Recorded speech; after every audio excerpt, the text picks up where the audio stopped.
और ये जो रिश्ता है ना हम दोनों का, इसको भी खामोश कर देते इसी वक्त। हम तलाक देते हैं आपको। तलाक तलाक तलाक तलाक तलाक और तलाक, 3 बार तलाक बोल दिया। मतलब तुम्हारे साथ मेरे जन्मों जन्मों का जो एक बंधन था सब कुछ ख़त्म हो गया। क्या था ये 3 बार तलाक? क्यों दिया जाता था 3 बार तलाक? कब दिया जाता था 3 बार तलाक? क्या ऐसा हुआ था जो 3 बार तलाक देने से ज़िंदगी भर के लिए रिश्ता ख़त्म हो जाता था?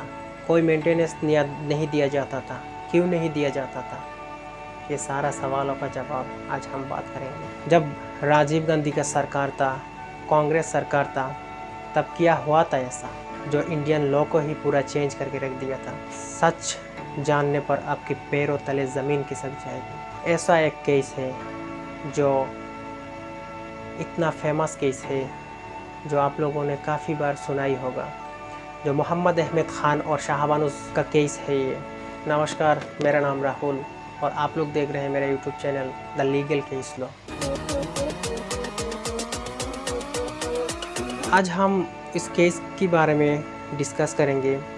उस केस से आगे बढ़ने से पहले मैं कुछ नज़र आप लोगों को असदुद्दीन अवैसी और हमारा प्राइम मिनिस्टर नरेंद्र मोदी ने क्या बोला था, थोड़ी नज़र उस तरफ आप भी देखिए कि क्या हुआ था उस समय, क्या बोला था नरेंद्र मोदी ने। ये जो केस है उसको लेकर इतना पॉलिटिक्स क्यों चलता है और क्यों इंडियन लॉ को ही चेंज करके रख दिया इस केस ने। चलिए आगे बढ़ते हैं। 35 साल के बाद फिर से एक बार कांग्रेस के पास मौका आया है। हम बिल लेकर के आए हैं इस देश के नारी के गौरव जो उस समय शाहबानों का जब चल रहा था, उस सारे कारोबार में जो एक मंत्री थे, उन्होंने एक टीवी इंटरव्यू में जो बात कही है चौंकाने वाली है। तब कांग्रेस के किसी मंत्री ने कहा था, मुसलमानों के उत्थान की जिम्मेदारी कांग्रेस की नहीं है। If they want to lie in the gutter, let them be. Congress को दूसरा अवसर मिला शाहबानों का। सुप्रीम कोर्ट ने पूरी मदद की थी और देश में जेंडर इक्वलिटी के लिए एक अच्छा सा वातावरण की संभावना बनी थी, लेकिन उस ऊंचाई ने नीचे की चीजें देखने से मना कर दिया और वो मिस कर गया। आज 35 साल के बाद फिर से एक बार कांग्रेस के पास मौका आया है। हम बिल लेकर के आए हैं इस देश के नारी के गौरव। कांग्रेस ऐसी बातें हमेशा करती रही है कि मुसलमान गटर में ही रहना है तो उसे गटर में रहने दो, और उन्होंने कोट अनकोट भी किया था पूर्व कांग्रेस के एक मंत्री को लेकर के। देखिए, सबसे पहली बात तो ये है कि प्रधानमंत्री को शाहबानो याद है, तबरेज़ अंसारी याद नहीं आया, इखलाक याद नहीं आता उनको, पीलू खान याद नहीं आते उनको, अलीमुद्दीन अंसारी याद नहीं आते उनको। याद नहीं आता कि उन्हीं के मंत्री के लोगों ने अलीमुद्दीन अंसारी के कातिलों को फूल का हार पहनाया था। तो और अगर कोई ये गटर में रहने की बात कर रहा है तो भाई आप हमको रिजर्वेशन क्यों नहीं देते? दीजिए ना, मुसलमानों को बैकवर्डनेस के नाम पर रिजर्वेशन दीजिए। चलिए निकालिए, हमको उठाइए ऊपर। आप अलीगढ़ मुस्लिम यूनिवर्सिटी जामिया मिलिया के मैरिटी कैरेक्टर ख़त्म करना चाहते? हाँ, आपके पास एक मुस्लिम एमपी जीत के नहीं आता, आपके पास 300 में से कौन रख रहा है पीछे को नीचे? आप रख रहे हैं। इस पार्लियामेंट में कितने मुसलमान एमपी जीत कर आए? 300 में से आपके पास है ही नहीं। तो ये जो है ना, ये इनकी आइडियोलॉजी में, इनकी बोलने में और करने में बहुत ज़मीन आसमान का फ़र्क है। और यकीनन नरसिम्हा राव रिस्पॉन्सिबल है बाबरी मस्जिद की डिमोलिशन के लिए। वो प्राइम मिनिस्टर रहते हुए भी उसको बचा नहीं पाए। अब एक और प्रधानमंत्री हमारे पास मिस्टर मोदी के रूप में है, वो अपनी आइडियोलॉजी पर काम करना चाहते हैं। तो अब देखते हैं आगे क्या होता है। मोहम्मद अहमद ख़ान वर्सेस शाहबानो बेगम, ये जो केस शुरू हुआ था ये 1985 को शुरू हुआ था। उस वक्त शाहबानो बेगम, जब ये केस चल रहा था, उस वक्त शाहबानो बेगम 62 इयर्स की एक मुस्लिम महिला थी। शाहबानो का शादी हुआ था 1932 को मोहम्मद अहमद ख़ान के साथ, और वो पति जो था मोहम्मद अहमद ख़ान, वो था एक फेमस एडवोकेट। उसके बाद मोहम्मद अहमद ख़ान दूसरी शादी कर लेते हैं 1946 को। सेकंड मैरिज की कुछ दिन बाद 1975 को मोहम्मद अहमद ख़ान वो अपनी बीवी को शाहबानो को अलग रहने के लिए बोलता है, क्योंकि वो इसके साथ नहीं रहना चाहता था। वो अपनी जो सेकंड मैरिज किया था अपनी दूसरी बीवी के साथ रहना चाहता था। दो बीवी एक साथ कैसे रहेंगे, इसके लिए मोहम्मद अहमद ख़ान ने शाहबानो को घर से बेदखल कर दिया।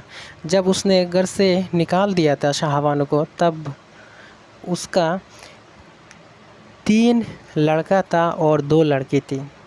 जब निकाल दिया था तब ये बच्चा बहुत छोटा छोटा था और शाहबानो को जब निकाल दिया था उसके पास ना पहनने के लिए कपड़ा थी, ना खाने के लिए कुछ था, फूटी कौड़ी भी नहीं था उसके पास। जिसके चलते मोहम्मद अहमद ख़ान ने थोड़ा हमदर्दी दिखाया और कुछ छोटा सा रकम शाहबानो को दिया, जिससे शाहबानो को गुजारा करने में बहुत मुश्किल हो रहा था। लेकिन कुछ दिन बाद मोहम्मद अहमद ख़ान ने शाहबानो को वो भी देना बंद कर दिया था। उसके बाद 3 साल बाद 1975 को मोहम्मद अहमद ख़ान ने अपनी बीवी को 3 बार तलाक बोल के छोड़ दिया था। तलाक, तलाक और तलाक। जी हाँ, यही से होता है तलाक का मुद्दा शुरू। 3 बार तलाक बोल के शाहबानो को एकदम पूरा छोड़ दिया था। जब 3 बार तलाक बोला तब शाहबानो के ऊपर मानो कि आसमान टूट पड़ा। उसके तो होश उड़ गए, उसके पैर तले ज़मीन खिसक गया, ऐसा लग रहा था। तब मध्य प्रदेश में रहने वाली ये शाहबानो ये सब देखते हुए अपनी वहाँ की लोकल जो कोर्ट है वहाँ पे उसके ख़िलाफ़, अपनी एडवोकेट पति के ख़िलाफ़ एक केस फाइल कर देता है। CRPC अंडर सेक्शन 125 के तहत मेंटेनेंस का केस फाइल कर देता है शाहबानो। कोर्ट ये सब देखते हुए उसके पति को ये आदेश देता है कि वो अपनी पत्नी को हर महीने 25 रुपया करके दिया जाए, जिसके चलते शाहबानो को 25 रुपया से भी गुजारा करना मुश्किल हो रहा था। उसके बाद शाहबानो ने क्या किया, शाहबानो ने 1 जुलाई 1980 को मध्य प्रदेश की हाई कोर्ट में एक पिटीशन फाइल कर दिया था। मध्य प्रदेश की हाई कोर्ट जब पिटीशन फाइल किया था तब मध्य प्रदेश की हाई कोर्ट ने ये सब देखते हुए जो 25 रुपया अमाउंट मोहम्मद अहमद ख़ान शाहबानो को देता था उसको बढ़ाकर 179.80 रुपीज़ करके हर महीने मेंटेनेंस देने का आदेश दिया।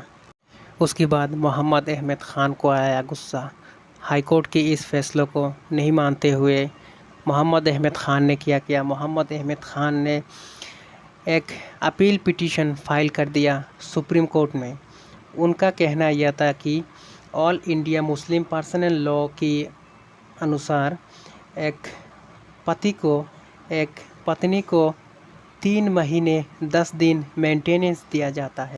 सुप्रीम कोर्ट ने ये सब देखते हुए पहले लोकल कोर्ट का क्या राय था, उसके बाद हाई कोर्ट का क्या राय था, ये सब कुछ देखते हुए सुप्रीम कोर्ट ने ये तय किया कि एक हस्बैंड को अपनी वाइफ को तब तक मेंटेनेंस देना चाहिए जब तक वो ख़ुद को मेंटेन नहीं कर पाता है, तब तक उसको मेंटेनेंस देना चाहिए। तमाम सबूतों और गवाहों को मद्देनज़र रखते हुए सुप्रीम कोर्ट ने मोहम्मद अहमद ख़ान को ये बोला है कि लॉ सबके लिए इक्वल होता है। एक पति को उसकी पत्नी को तब तक मेंटेनेंस देना चाहिए जब तक वो पत्नी अपनी ख़ुद को मेंटेन नहीं कर पाता है। उसके बाद इंडियन लॉ का जो मुद्दा था वो पूरा चेंज हो गया था। पहले था 3 महीने 10 दिन मेंटेनेंस दिया जाता था। सुप्रीम कोर्ट की इस फैसले के बाद वो लॉ पूरा चेंज हो गया था ये केस की बात। अब शादी किसी भी धर्म का हो, चाहे वो हिंदू हो या मुस्लिम हो, लॉ इक्वली सबके लिए है और ये मेंटेनेंस तब तक अपने पत्नी को देना पड़ेगा डिवोर्स के बाद जब तक ख़ुद को मेंटेन नहीं कर पाता है। ये लॉ इंडिया में पूरा आ गया था। तो ये था हमारा आज का शाहबानो केस। अगले वीडियो में हम बात करेंगे बिल्किस बानो केस। क्या हुआ था बिल्किस बानो केस में, गैंग रेप कैसे हुआ था और क्यों हुआ था, कब किया गया था, कब एफआईआर हुआ था, पुलिस ने क्यों इन्वेस्टिगेशन नहीं किया था, सीबीआई जांच के बाद क्या हुआ था, उसके बाद बिल्किस बानो केस में क्या जजमेंट आया था।